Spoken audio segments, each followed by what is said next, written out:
Friday Fluff recap, another interesting week in the headlines. A lot of stuff going on Wall Street, Main Street, Eastern Europe. It just keeps going and going. Let's get into it. Words can't let them bring you down.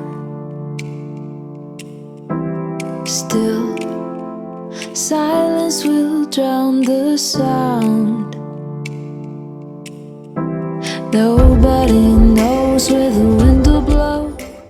Friday Fluff recap. What are the top weekly headlines? An unfortunate turn in home building.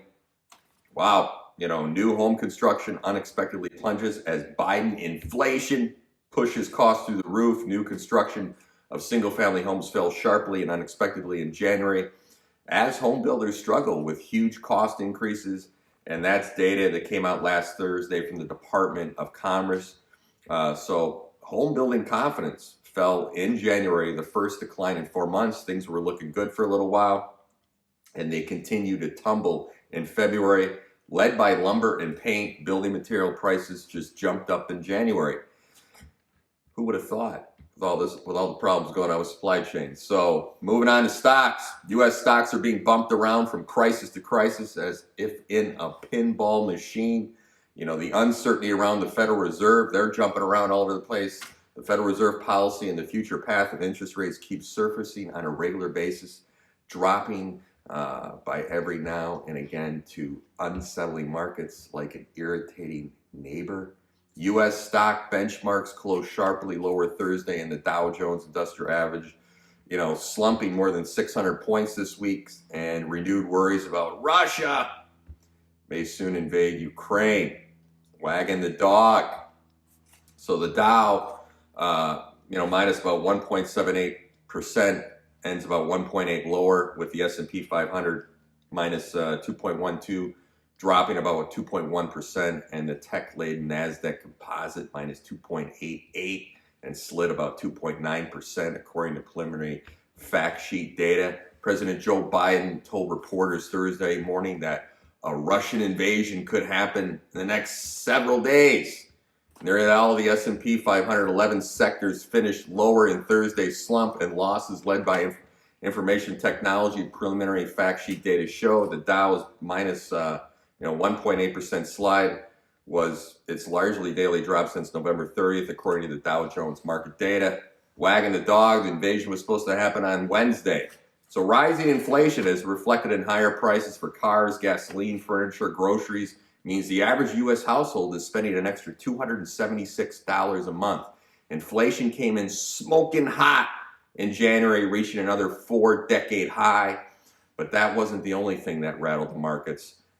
This is interesting. The St. Louis Federal Reserve President James Bullard calling for the benchmark lending rate to hit 1% by July, which would require at least 150 basis point increase provided to be the turning point. So the absence of any direct discussion or mention of a 50 basis point hike in interest rates in March, was most likely the driving factor. Expectations over the number of interest rate hikes in 2022 have, they've only been going in one direction in recent weeks.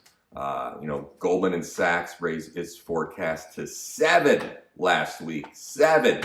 Yet the Fed's tone kind of offered a subtle, if not striking, contrast to the mood in the current markets right now, folks. So markets now see a 37% chance of a half a point increase next month. And that's according to the CME's Fed Watch tool. Less than a week ago, the probability was about 94%. So moving on to gold. Gold futures moved lower on Friday, easing back a day after the crisis in Ukraine helped lift the commodity to its highest finish in 8 months. But prices stayed on track to mark the sharpest weekly gain in 9 months.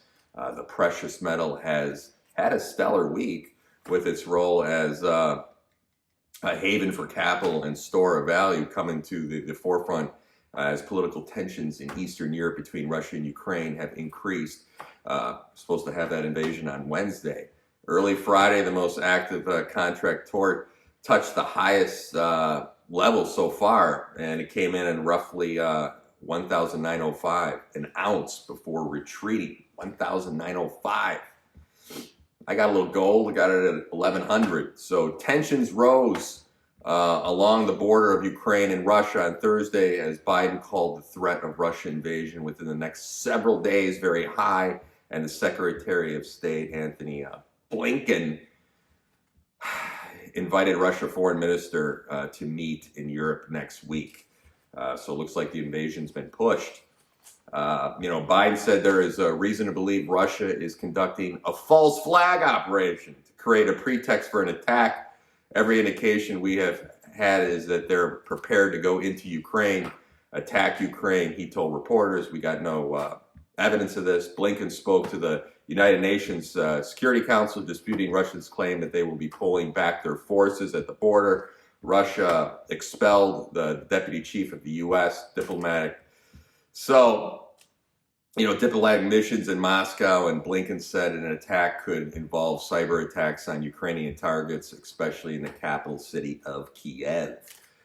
So remember, we never used to use that word false flag. That was a conspiracy. Now our government is saying the word false flag operations, which has occurred over history. Tesla faced increased scrutiny with the National Highway Traffic Safety Administration saying it is investigating reported phantom braking in the electric vehicle driver makers' assisted vehicles, though no crashes or injuries or deaths have been reported. It makes me a little nervous, those cars. Technology's not there yet. Walmart better than expected fourth quarter earnings and revenue as its dividend increase may set the tone for retail earnings yet to come. Walmart told analysts it expects to meet its 2023 financial targets despite facing supply chain and other challenges like a lot of other folks are, so they're ahead of the curve. Walmart stores were better stocked and saw more foot traffic, especially from the grocery and the pharmacy sales.